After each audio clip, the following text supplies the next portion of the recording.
አባ ገብረ ኪዳንን አትንኩብን የሚል ሰው እኔ አልፈልግም። መነካት ካለብኝ መነካት አለብኝ። ነው ቤተ ክርስቲያንን አትንኩብኝ ነው የሚባለው። ቤተክርስቲያንን አትንኩብን ክርስቶስን ሲሰደብ ነው። የግለሰብ ደጋፊ አጨብጫቢ፣ የራሱን አባት የሚሾም የራሱን መምህር የሚያከማች ምን ያደርግልናል? ለቤተክርስቲያን ዕዳ ነው እኮ ይሄ። ህዝቡ ዕዳ፣ እኛም ዕዳ፣ ተያይዘን ዕዳ። ክርስቶስን ነው መከተል ያለብን። ደጋፊነት ለቤተክርስቲያን አይጠቅምም። ሁልጊዜ ነው የምናገረው፣ አይጠቅምም። ምዕመንነት ነው የሚጠቅመው። ፈሪ ሰው አያፈራም። አጉል ድፍረት ሳይሆን ምን ይሉኝ እነዚህ ብሉኝ ቢበላሽብኝ ብከስር እንዲህ ብል ብሎ ማሰብ። ሁልጊዜ እየፈራ ነው ሰው ችግሩን ይዞ የሚኖረው። ሰው በዚህ ዓለም ሲኖር እንግዳ ነው። ለመክሰርም ለማትረፍም ተዘጋጅቶ መስራት አለበት። አስቦ ይሰራል። ከከሰረም እልም ይላል። ቀጣዩን ደግሞ ተነስቶ መቀጠል ነው። ጉዞ ነው ብለናል። ጉዞ ስትሄድ ያድጥሃል፣ ትወድቃለህ። ተነስተ መንገድህን ትቀጥላለህ። አሁን በዚህ በየዩቲዩቡ በየምኑ እየመጣ ቁጭ ብሎ ዝም ብሎ ቤተ ክህነትን ሲዘረጥጥ የሚውል ሰው አለ። ቁጭ ብሎ ምን አባት አለንኛ። አንተ መቼ ልጅ ሆነህ ነው ወገኛ? እንዲሁ እኮ እውነቴን ከልቤ ነው። እሱ አይሰራም፣ ስጋው ደግሞ አይቀበልም፣ አይጸልይም። ቁጭ ብሎ አባቶቻችን ስላለቁብን ነው የሁሉ መከራ ስለመጣብን። አንተ ነህ እንጂ ምዕመን የሆንከው አሰራም ወይ? ዝም ብለህ ልቅ። ሰይጣን ምንድን ነው የሚያደርገን ካላችሁ፣ እንዳናስብ ነው የሚያደርገን። ቁጭ ብለን እንድናስብ አያደርግም። የፈለገ ቢሆን አይናችን በእንቅልፍ እስከምትከደንባት ቅጽበት ድረስ እንዳናስብ ነው የሚያደርገን። እንዳናስብ እያደረገ መተኛት። ከዛ ሳናስብ አድረን መነሳት፣ ሳናስብ ወጥተን መሄድ፣ ሳናስብ ውለን መግባት፣ ሳናስብ አምሽተን መተኛት። በቃ መዞር ማለት። ገብረ ማርያም እና ኃይለ ማርያም ጓደኛ ከሆኑ በጓደኝነታችን እያተረፍኩበት ነው፣ እየከሰርኩበት። ሁሉን ነገር እዩት። ሁሉን ነገር በምሽታችን፣ በውሏችን፣ ከተማ በመሄዳችን፣ እዚህ በማደራችን፣ በመኖራችን፣ ስንጓዝ ትራንስፖርት ውስጥ በነበርንበት። ዛሬ ምንድነው? ትርፋማ ጉዞ ነበር፣ ኪሳራ። ነጋዴ ሆኑ። ለነፍሳችሁ ከሆነ ብልጥም ብትሆኑ ችግር የለም። ሰውን መብለጥ ነው እንጂ ክፉ። ለራሱ ከፍተኛ የሆነ ፍቅር ያለው ሰው ራሱ ማውራት የሚፈልግ እሱን የሚያመሰግን ሰው እየመረጠ ነው። በጣም አደገኛ የሆነ በሽታ ነው ይሄ። ለራሱ ከፍተኛ ፍቅር ያለው ሰው ራስ ወዳድነት። ልጅ በጎሰቆለ ቁጥር ጥላ የምትሄድ እናት አናውቅም እኛ። አጥባ የምትይዝ እናት ነው የምናውቀው። ሰው ባደፈ ቁጥር ጥሎ የሚሸሽ እግዚአብሔር የለንም። አንጽቶ ቀድሶ ልጅ የሚያደርግ አባት ነው ያለን። በግ ሲሰበር ጉድጓድ ወርውሮ የሚጥል እረኛ የለንም። በትከሻው ተሸክሞ ጠግኖ የሚይዝ ቸር እረኛ፣ ይልቁንም ለበጎቹ ራሱን አሳልፎ የሰጠ በጎ እረኛ ነው የምናውቀው። በስመ አብ ወወልድ ወመንፈስ ቅዱስ አሐዱ አምላክ። እንደምን ሰነበታችሁ? እንደምን ቆያችሁ? ቸርነት የባህሪ ገንዘቡ የሆነ ፈጣሪያችን ለዚህ ቀን ስላደረሰን ስሙ የተመሰገነ ይሁን። ገብርኄር ነው ዛሬ። የገብርኄር ዕለት አብቅቶናል። መድኃኔዓለም እንኳን አደረሳችሁ። እግዚአብሔር በመካከላችን ተገኝቶ እንዲያስተምረን ቅዱስ ፈቃዱ ይሆንልን። እንደ እግዚአብሔር ቅዱስ ፈቃድ ደግሞ ዛሬ የምንማማረው የማትረፍ ጉዞን የምንማማረው ሂዶ አተረፈበት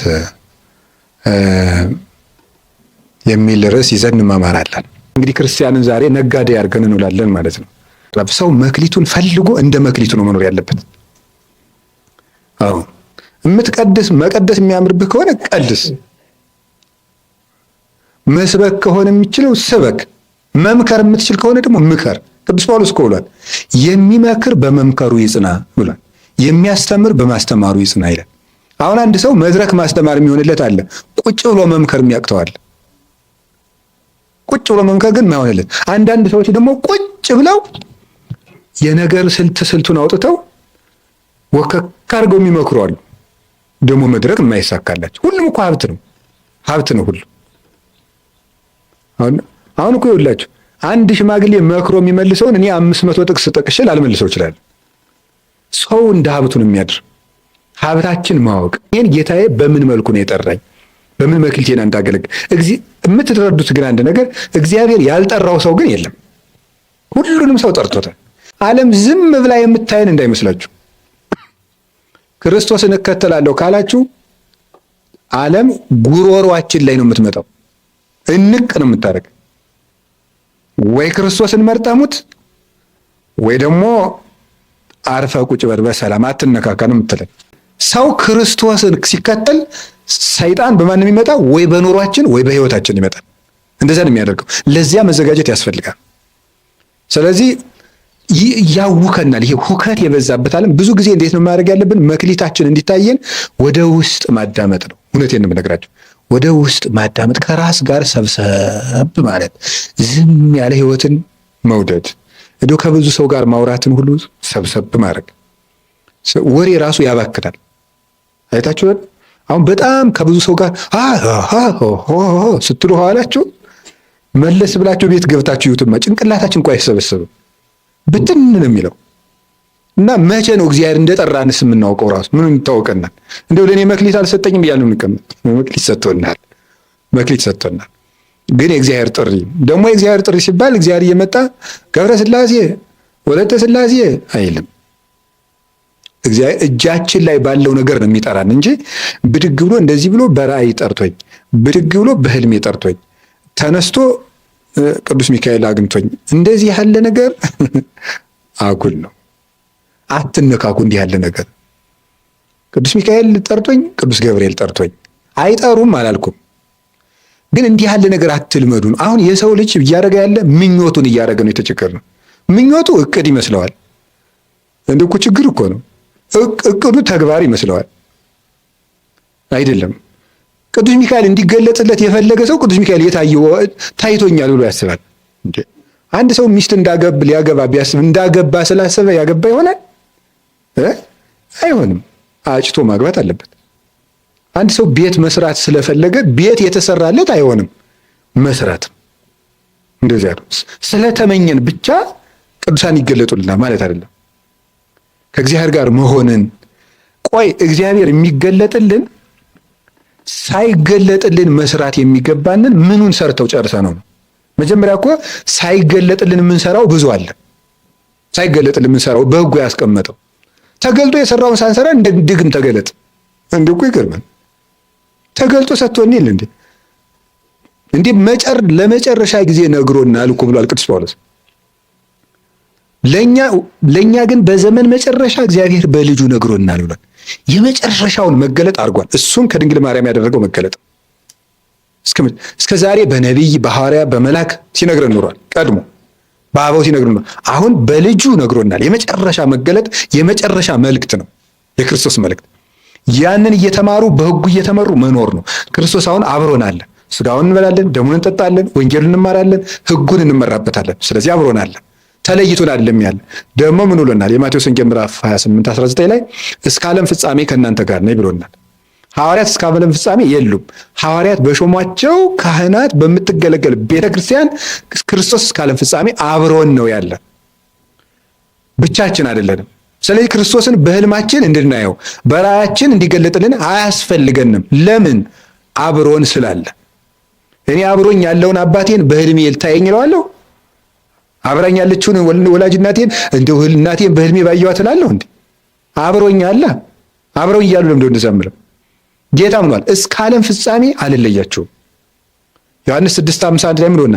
ስጋዬን የሚበላ ደሜን የሚጠጣ ሰው ካለ እኔ ከእርሱ ጋር እኖራለሁ ብሏል። እርሱም በእኔ ይኖራል ብሏል። አሁን ክርስቶስ ከኛ ጋር ነው ያለ።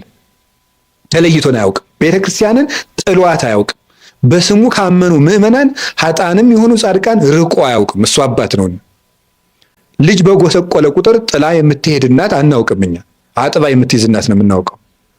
ሰው ባደፈ ቁጥር ጥሎ የሚሸሽ እግዚአብሔር የለንም። አንጽቶ ቀድሶ ልጅ የሚያደርግ አባት ነው ያለን። በግ ሲሰበር ጉድጓድ ወርውሮ የሚጥል እረኛ የለንም። በትከሻው ተሸክሞ ጠግኖ የሚይዝ ቸር እረኛ፣ ይልቁንም ለበጎቹ ራሱን አሳልፎ የሰጠ በጎ እረኛ ነው የምናውቀው። እሱ ነው ክርስቶስ። እና ስለዚህ ሊተውን አይችልም። እና ጠርቶናል። ግድ የላችሁም፣ ተጠርተናል። ሁላችንም ነው የጠራን። ግን መክሊቶቻችን እንዴት እንደምናገኛቸው እነግራቸዋለሁ። የመጀመሪያው ምንድነው? መረጋጋትና ከራስ ጋር መሆን። ራሳችንን እናዳምጥ። እውነቴን ነው። ቁጭ ብለን እናዳምጥ። እንዲያው ምን እንደሆን ምን ሆኛለሁ ብለን በደንብ ቁጭ ብለን ማሰብ አለብን። ቁጭ ብሎ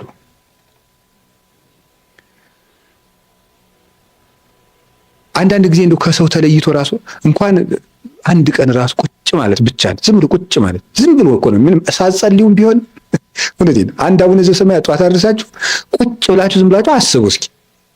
ቆይ እኔ ማን ነኝ? ስሜ ማን ነው? እኔ ምንድን ነኝ? ሰው። እኔ ምንድን ነኝ? ክርስቲያን። አሁን ምን እያደረኩ ነው? እንደዚህ። ትናንትና ምን እያደረኩ ነበር? እንደዚህ። እንደዚህ ሊሆን የቻልኩት በምን ምክንያት? እንደዚህ የደረሰባቸው አባቶች እና እናቶች እንዴት ብለው አለፉት? እንደዚህ አድርገው። አሁን እኔ ማድረግ ያለብኝ እንዴት ነው? እንደዚህ። ይሄን ሳደርግ ለወደፊት የሚገጥመኝ እንቅፋት ምንድን ነው? እንደዚህ። ለዚያ መወስደው መፍትሄ ምንድን ነው? እንደዚህ ብሎ ማሰብ ይፈልጋል። አሁን እኮ ማሰብ የለም፣ የሚያስብ እኮ ሰው የለም። ይቅርታ ስለጠቀለልኩ፣ ግን ስለማናስብም ጭምር ነው። ሰይጣን ምንድን ነው የሚያደርገን ካላችሁ፣ እንዳናስብ ነው የሚያደርገን። ቁጭ ብለን እንድናስብ አያደርግም። የፈለገ ቢሆን አይናችን በእንቅልፍ እስከምትከደንባት ቅጽበት ድረስ እንዳናስብ ነው የሚያደርገን። እንዳናስብ እያደረገ መተኛት፣ ከዛ ሳናስብ አድረን መነሳት፣ ሳናስብ ወጥተን መሄድ፣ ሳናስብ ውለን መግባት፣ ሳናስብ አምሽተን መተኛት፣ በቃ መዞር ማለት። እንደዚህ እንዳይሆን እግዚአብሔር ጠርቶናል። የጠራ ለምንድን ነው ማለት? እኔ ለምንድን ነው የጠራኝ? ለጵጵስና ነው ለክህነት ነው እንዳትሉ ደግሞ። እኔ የጠራ ለምንድን ነው ካላችሁ፣ መንግስቱን ሊያወርሰን ነው የጠራን። የሹመት ዲቁና ጵጵስና ቅስና አይደለም፣ መንግስቱን ሊያወርሰን ጠርቶናል። ይኸው መንግስቱን ሊያወርሰን ከጠራን በምድር የምንኖርበት መክሊትሳ የት ይገኛል ስትሉኝ፣ መንግስቱን ስንከታተል መጀመሪያ ምኑን ፈልጉ አለ? መንግስቱን ፈልጉ። ከዚያስ ምን ይጨመራል አለ? ሌላው ይጨመራል አለ። ሰው ተጠርቷል። ሁሉም ሰው ለመክሊት ተጠርቷል። ለምን አይነት መክሊት? መንግስቱን ለመውረስ። መንግስቱን የሚወርስበትን ነገር ሲሰራ የምድሩን ደግሞ ክርስቶስ ያበጅለታል። ይሄ ነው መሰረታዊ ነገሩ እና እግዚአብሔር እሱ ጠርቶ ሰጠን እንጂ እኛ የጠራ ነው አይደለንም። ፈለገን እንጂ አልፈለግነውም። እሱ ነው የሰጠን። መክሊታችንን ማወቅ፣ ራሳችንን ማዳመጥ፣ ለእግዚአብሔር ጥሪ አቤት ማለት፣ መክሊታችንን ለይተን መሰማራት ይገባናል። እኛን አባት አትንኩብን። እንዲህ አይነት ምዕመንነት ቅልጥ ይበል። ማንን ይጨምራል? እኔንም ጨምሮ። አባ ገብረ ኪዳንን አትንኩብን የሚል ሰው እኔ አልፈልግም። መነካት ካለብኝ መነካት አለብኝ። ቤተ ክርስቲያንን አትንኩብኝ ነው የሚባለው። ቤተክርስቲያንን አትንኩብን ክርስቶስን ሲሰደብ ነው። የግለሰብ ደጋፊ አጨብጫቢ፣ የራሱን አባት የሚሾም የራሱን መምህር የሚያከማች ምን ያደርግልናል? ለቤተክርስቲያን ዕዳ ነው እኮ ይሄ። ህዝቡ ዕዳ፣ እኛም ዕዳ፣ ተያይዘን ዕዳ። ክርስቶስን ነው መከተል ያለብን። ደጋፊነት ለቤተክርስቲያን አይጠቅምም። ሁልጊዜ ነው የምናገረው፣ አይጠቅምም። ምዕመንነት ነው የሚጠቅመው። ምዕመንነት መክሊት መወጣት ይሄ ነው። ሁላችንም እንግዲህ መክሊታችን ብንወጣ ቤተክርስቲያን ታተርፋለች። ምድራዊነት ሰው በምድራዊነት እንዲቀበር፣ ምድራዊነት ማለት የሹመት ፍቅር፣ የገንዘብ ፍቅር፣ የዓለም ፍቅር፣ እነዚህ ሁሉ ፍቅሮች ናቸው። ራስን መውደድ በከፍተኛ ደረጃ ለራስ በቃ ከፍተኛ የሆነ ፍቅር መስጠት። አሁን ለራሱ ከፍተኛ የሆነ ፍቅር ያለው ሰው ራሱ ማውራት የሚፈልግ እሱን የሚያመሰግን ሰው እየመረጠ ነው። በጣም አደገኛ የሆነ በሽታ ነው ይሄ። ለራሱ ከፍተኛ ፍቅር ያለው ሰው ራስ ወዳድነት እና በቀላሉ የሚከፋ ሰው ነው የሚሆነው። እንደዚህ አይነት ሰው በቀላሉ የሚከፋ፣ ዝም ብላችሁ የሆነች ነገሩን ነካ ማድረግ ብቻ የሚጠበቅባችሁ እዛ ትጎለጉሉታላችሁ። ፈሪነትና ስንፍና ሰው በምድራዊነት መክሊቱን እንዲቀብር የሚያደርጉ ሁለት መሰረታዊ አውሬዎች ናቸው እነዚህ፣ ፈሪነትና ስንፍና። ይሄን ባደርገውሳ ቢበላሽብኝሳ፣ ይሄን ብናገርሳ እነገሌ ቢተቹኝሳ፣ እንዲህ ብሰራሳ እንዲህ ቢሆንብኝሳ። የፈሪነት ፈሪ ሰው አያፈራም። አጉል ድፍረት ሳይሆን ምን ይሉኝ፣ እነዚህ ይሉኝ፣ ቢበላሽብኝ፣ ብከስር፣ እንዲህ ብል ብሎ ማሰብ። ሁልጊዜ እየፈራ ነው ሰው ችግሩን ይዞ የሚኖረው። ሰው በዚህ ዓለም ሲኖር እንግዳ ነው። ለመክሰርም ለማትረፍም ተዘጋጅቶ መስራት አለበት። አስቦ ይሰራል። ከከሰረም እልም ይላል። ቀጣዩን ደግሞ ተነስቶ መቀጠል ነው። ጉዞ ነው ብለናል። ጉዞ ስትሄድ ያድጥሃል፣ ትወድቃለህ። ተነስተ መንገድህን ትቀጥላለህ። በዚህ ዓለም ንግድም፣ ሐሳብም፣ ትምህርትም፣ እውቀትም መውደቅ አለው፣ መነሳት አለው። ሁሉም ነገር መማርም፣ መነገድም፣ ማረስም፣ መቆፈርም፣ መመንኮስም፣ መቀሰስም፣ መጳጳስም ሁሉም ጎዳና ነው። እሾህ አለው፣ እንቅፋት አለው። ፈሪ የሆነ ሰው አይ በቃ ይሄንን ያልጀምረውም ያለ ሰው የትም አይደርስም። ምን እባላለሁ ማለትን እግዚአብሔር ምን ይለኛል እንጂ ሰው ምን ይለኛል ያለን ማለትን ያልተወ ሰው ማድረግ አይችልም። የሰው ልጅ ሁልጊዜም እንኳን ጓደኛው ላይ ከእግዚአብሔር ላይ ሐሳብ የሚሰጥ ፍጡር ነው። ስለዚህ ሰዎች ስለሚያወሩት ጉዳይ መጨነቅ ሳይሆን እኔና እግዚአብሔር እንዴት ሆነን እየኖርን ነው የሚለውን ነው ማሰብ። ሰው የፈለገውን ማውራት ይችላል። እኛ ግን መስራት ያለብን የራሳችን። ስለዚህ ከፈሪነት መጠበቅ፣ ሰው ምን ይለኛል የሚለውን ወይም እንዲህ ቢገጥመኝሳ ብዋረድሳ ራስ አልነካካ አለ ማለት የምንችለውን ነገር በእግዚአብሔር አምነን ሰው አማክረን አቅደን መስራት። የተበላሸው ይበላሽ፣ የተረፈው ይተርፋል። እንደዚህ ነው መሞከር። አሁን ብዙ ሰው ራሱ በእኛ ቤት ያለው ሰው ሁሉ የባስ አስተምሬ ከሚበላሽ አብድ በአርምሞቱ ይመስል ጠቢበ ተብዬ ብኖር ይሻለኛል። በቃ በዝምታዬ ሊቅ ብባል ይሻላል። እንደው አይ ሊቁ ገሌ አባፋቸው ነው እንጂ የማይናገሩ ብባል ይሻላል ብሎ ተጎልቶ እንደ ድንጋይ አይደለም መናገር። ተናገር። ሃይማኖት ከሆነ ከተማርከው ተናገር። እግዚአብሔርን እየፈሩ እግዚአብሔርን መፍራት ነው እንጂ ሰው መፍራት ያበላሻል። ሁልጊዜ እየተሰቀቁ ብኖር መሻሻል የለም።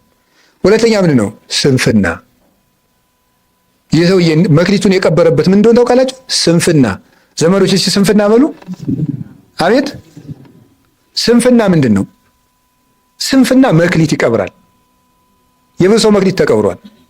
እዚያ መጽሐፈ ነገሥት ላይ ያለች አይደል ልጇ ላይ የተኛቸው ሴትዮ የራሷ ልጅ ላይ ተኝታ ልጇን ገድለው አደረች። ሕፃኑ ልጅ ኋላ የሰው ልጅ ምን አለች?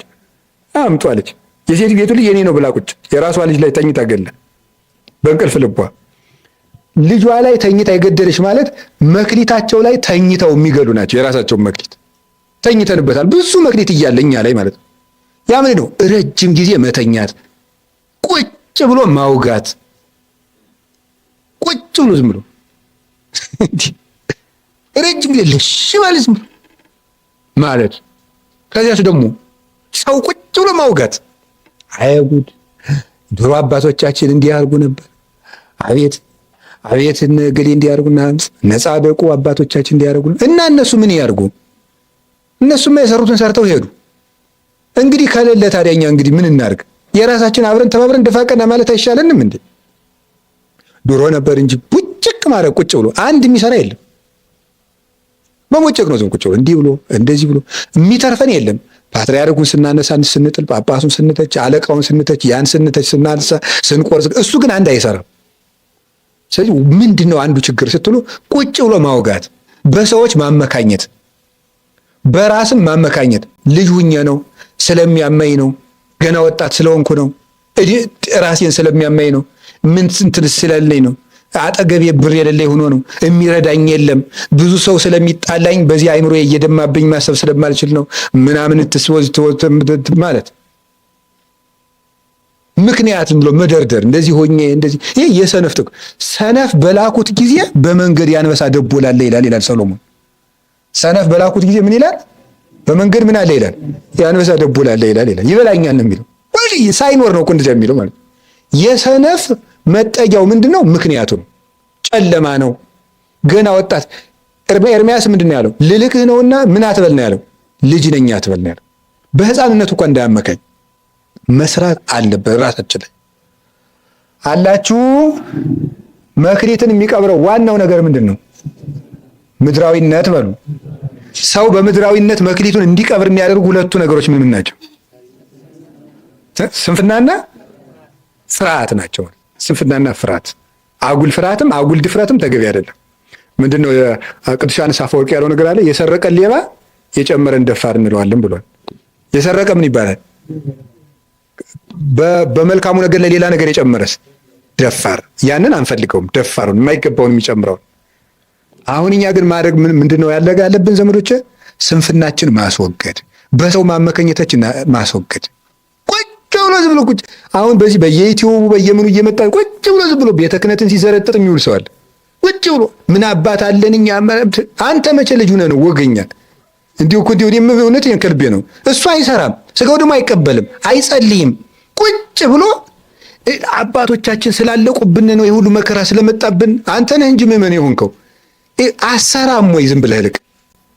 እንዲህ እኮ ይገርማል። እስቲ ሂዱ አሁን ተሰብስበኝ ራብ አፈር ብላ ራብ አቤት አፈር ብላ አቤትም አይልም። አሁን ራብን ስለሰደብ ነው ልንጠግብ ነው? አንጠግብ። ስራ ነው ዘመዶች፣ ስራ ነው ዋናው። የተግባር ሰው መሆን የድርሻችን እንዲች ማድረግ ነው። የጀመርናትን መድኃኔዓለም ይባርካል። አብሮና ያለ ሩቅ አይደለም። ደግሞስ እንደው ክርስቶስ ቤተክርስቲያንን ሽጧታል ማለት ትዕቢት እኮ ነው። ትቷል። ቄሶቹ ስለበደሉ፣ ጳጳሶች ስለበደሉ ክርስቶስ ጥሎን ሂዷል። ወዘተርፈ የት ነው የሚሄደው? እስከ ዓለም ፍጻሜ አለሁ ብሏል። ደግሞስ ለምዕመናን የሚራራ እግዚአብሔር ለጳጳሳት ለካህናት አይራራም እንዴ? አይራራም? ይራር እንዴት አይራራም? እነሱ በጎቹ አይደሉም እንዴ? እና ስራ እንስራ እናትርፍ። እንግዲህ ቁጭ ብላችሁ ሲባካችሁ አስቡ። ጆሮ፣ ዓይን፣ እጅ፣ እምነት፣ ተስፋ፣ ፍቅር፣ ሰላም፣ ትዕግስት፣ ዲቁና፣ ቅስና፣ ጵጵስና፣ ሊቀ ጵጵስና፣ ማስተማር፣ ማቁረብ፣ ምዕመንነት፣ አምስቱ ሕዋሳት ውስጥ ዕውቀታችን፣ ምክንያታችን፣ መረዳታችን፣ ሌላስ ሐሳባችን፣ ሌላስ ስሜታችንን ማስተካከል። እንዲህ ያደረግነው ከዛ ሁለቱ ተግባርና ምንድን ናቸው? ሐሳብ ነው። ተግባርና ሐሳብ መቀናጀት። ያሰብነው ስታስቡት ሐሳባችን በእውቀት ለኩት። እውቀት ብለን ቅድም እውቀታችሁን በምክንያት አስረዱት። ያንን እዛችሁ ምንና ታደርጋላችሁ? ዙሪያ ገባውን አይቶ መወሰን። ወስኖ ምን ይላል ደግሞ? እምነት አለን ደግሞ አምነህ ተሰማራ ብሏል አይደለ ዳዊት? አምኖ ደግሞ መሰማራት። ሲበላሽ ደግሞ በተስፋ ቀጣይ ይሳካል ማለት። እንዲህ ያደረግን መቀጠል ነው የሚያዋጣን። እግዚአብሔር እንደው ከኛ ጋር ነው። እንግዲህ እናተርፋለን። እንድናተርፍበት እግዚአብሔር ይርዳን። በዚህ ዓለም ምንድን ነው ጨክኖ መስራት፣ አይነቱን መጠበቅ፣ ራስን አዋርዶ መስራት፣ ትርፍና ኪሳራን መገምገም የነጋዴ ጠባይ ነው። ገብቷችኋል? ምንድን ያልኳችሁ? ጨክኖ መስራት፣ ትርፍና ኪሳራን መገምገም፣ እሺ፣ ራስን አዋርዶ መስራት፣ አይነቱን መጠበቅ። የነጋዴ 4 መሰረታዊ ነገሮች ናቸው። እንደዚህ ነው የሚያደርገው። 4ቱን ነው የሚያደርገው። ራሱን አዋርዶ ሲሰራ ልብ በሉ። የሆነ ድግስ ላይ ሱፍና ከረባት አድርጎ የምታዩት ባለሀብት ቱታ አድርጎ በርበሬ ሲሰፍር ነው የምታገኙት። ይሄ ምን ይባላል? እያለ ያ ሰውዬ ምንድን ነው? ራስን አዋርዶ ምን ማለት ነው? መስራት። ከዚያስ ደግሞ አይነቱን መጠበቅ። አይነቱን እየበላ ትርፍ የለም። አይነቶቹ እነማን ናቸው? የቀድሞቹ እንዳይነኩ፣ እነዚህ እና አይን እነ ጆሮ ይጠበቁ ነው፣ እንዳይበላሹ። አይነቱ እንዳይበላ። አይነቱ ከተበላ ትርፍ የለም። ይሄንን እነዚህን ሕዋሳቶቻችን ዋናውን እያበላሸን በህይወታችን ትርፍ አናገኝም። እነዚህ ላይ ነው ትኩረት ማድረግ። ሌላስ ትርፍና ኪሳራ መገምገም። ምን ማለት ነው? ማታ ማታ ውሏችንን መገምገም። በሳምንት አንድ ቀን ሳምንታችን መገምገም። ዛሬ ማታ ለምሳሌ ሁልጊዜ ራስን መገምገም። ለምሳሌ በየቅጽበቱ ራስን መገምገም። ይሄ እድገቱ ለአንደኛው ከፍ ሲል ነው። ከፍ ሲል 10 ደቂቃ ከአንድ ወንድም ጋር አውግቶ ሲላይ ከዚህ ውይይታችን አትርፌ ነበር ከስሬ ነበር ይላል ብሎ ይገመግማል ማለት ነው። 30 ደቂቃ ከወንድም ጋር ከተጫወተ ከዚህ ቆይታችን አተረፍኩ ከሰርኩ ብሎ ራሱን ያያል። ይሄ በጣም ሰው እያደገ ሲሄድ ነው። ከዛ ምን ያደርጋል? አነስ ስናደርገው ደግሞ ውሎ ማታ ዛሬ ከክርስቶስ ዋልኩ ከሰይጣን ጋር ስከስር ዋልኩ ሳተርፍ፣ ለዘላለም ሕይወት ሰራው ለሞት ሰራው፣ አጣሁ አገኘው ብሎ ማታ ገምግሞ ይተኛ። ጠዋት ሲነሳ ራሱን ይገመግማል። ሌሊቱ ትርፋማ ነበር የከሰረ፣ ከእግዚአብሔር ጋር አደርኩ ከሰይጣን ጋር፣ ለሕይወት አደርኩ ለሞት ብሎ ደግሞ ሌሊቱን ማልዳ ይገመግማል። ይሄ ያደገ ሰው ነው። ይሄንን እኮ ምንድን ነው ያደርጋችሁ? 5 ደቂቃ ማሰብ ነው፣ ሌላ የለው። በሳምንት አንድ ቀን እንዲህ ማድረግ አጠቃላይ። ከዛ ደግሞ ምን እናደርጋለን? በህይወታችን ደግሞ እንገመግመዋለን። ለምሳሌ መነኩሴ ከሆነ በምንኩስና እያተረፍኩ ነው እየከሰርኩ ነው። ተማሪ ከሆነ በተማሪነት እየከሰርኩ ነው እያተረፍኩ ነው። በምዕመንነት እያተረፍኩ ነው እያከሰርኩ ነው። ባለትዳር ከሆነ በትዳሩ እንዳተረፈበትና እየከሰረበት መሆኑን ማየት። የት ባጭሩ ምንድነው መሰላችሁ? እጄ ላይ ባለው ነገር የት እደርስበታለሁ። ምን እያረኩበት ነው? እግዚአብሔር እጄ ላይ ባደረገው ባስቀመጠው ነገር ምን እያረኩ ነው? እየኖርኩ ነው? እየሞትኩ ብሎ ማየት ነው። ከዛ በየጊዜው ራስን ማንቃት፣ ደስታን መቆጣጠር። ምክንያቱም ወደ ማን ደስታ እንድንገባ? ወደ ጌታችን ደስታ እንድንገባ። በትንሹ መታመን ምን ማለት ነው? ትንንሽ ደስታዎቻችንን መቀነስ መጀመር፣ ጌታ ትልቁን ደስታ እንዲሰጠን ትንሹን ደስታ መቀጠል። ለምሳሌ መነሳት ሲኖርብል ተኙ የሚለን መንፈስ ሊኖር ይችላል። እሷን ደስታ መቆጣጠር። ትንሿን ደስታህን ንቃሃታልና ምን እሰጥሃለሁ? ትልቅ ደስታ እሰጥሃለሁ። ትንሿን እንቅልፍህን ከቀነስ ትልቅ ደስታ እሰጥሃለሁ። እሷን ትንሽ ነገር መተው። የምንወዳትን ትንንሽ ነገሮች ደስታቸው ግን መርዝ የተቀቡ ስለት የሆኑትን እነሱን መቀነስ ነው። ከዛ ወደ ጌታችን ደስታ ይዘን ሊቁ ግን ሲተረጉመው ለምንድን ነው በጥቂቱ ታምናል ያለው? በጥቂቱ ታምናል ያለው እግዚአብሔር የሰው ልጅ ዘመኑን በሙሉ ያገለገለውን አገልግሎት የጥቂት ዘመን አገልግሎት ነው የሚለው። ምክንያቱም በኋላ የሚሰጠው የዘላለም ሕይወት የማይጠገብ ነውና ይላል ቅዱስ ጎርጎርዮስ። የማይጠገብ ስለሆነ በጥቂቱ ታምናል አለው። ዘመኑን ሁሉ ያገለገለ አሁን እንደ ጳውሊ 84 ዓመት ያገለገለ ሰው እንኳን ጥቂት ነው። ለምን? እዚህ የቀነስናቸው ትንንሽ ደስታዎች በመንግስተ ሰማያት የማይነጥፍ ደስታ ሆነው ስለሚመጡ ማለት ነው። ስለዚህ የትርፍ ጉዞ ያደርግልን መድኃኒዓለም። ሁሉንም ነገር ገምግሙት። ገብረ ማርያም እና ኃይለ ማርያም ጓደኛ ከሆኑ በጓደኝነታችን እያተረፍኩበት ነው፣ እየከሰርኩበት ነው። ሁሉን ነገር እዩት። ሁሉን ነገር በምሽታችን፣ በውሏችን፣ ከተማ በመሄዳችን፣ እዚህ በማደራችን፣ በመኖራችን፣ ስንጓዝ፣ ትራንስፖርት ውስጥ በነበርንበት። ዛሬ ምንድን ነው? ትርፋማ ጉዞ ነበር? ኪሳራ? ነጋዴ ሆኑ። ለነፍሳችሁ ከሆነ ብልጥም ብትሆኑ ችግር የለም። ሰውን መብለጥ ነው እንጂ ክፉ። ነጋዴያዊ አይምሮ ይኑረን። ለነፍሳችን ከሆነ ችግር የለም። ለነፍሳችን ከሆነ የንግድ አይምሮ ይኑረን። በቃ መክሰር የለብኝም፣ ክርስቶስ በሰጠኝ መክሊት ማትረፍ አለብኝ ብለን ነው መሰማራት ያለብን። በጾታችሁ ማሰብ ትችላላችሁ። በወንድነት ያተረፍኩበት፣ በሴትነት ያተረፍኩበት ማለት ይገባል። እየሰማችሁ ነው? የኔ ወንድነት ኪሳራ ነው ትርፍ ነው በሉ። ወንዶችና ያልኩ መነኩሴ ወንድ አይባልም። ሴቶችም የኔ ሴትነት ትርፍ ነው ኪሳራ በሉ።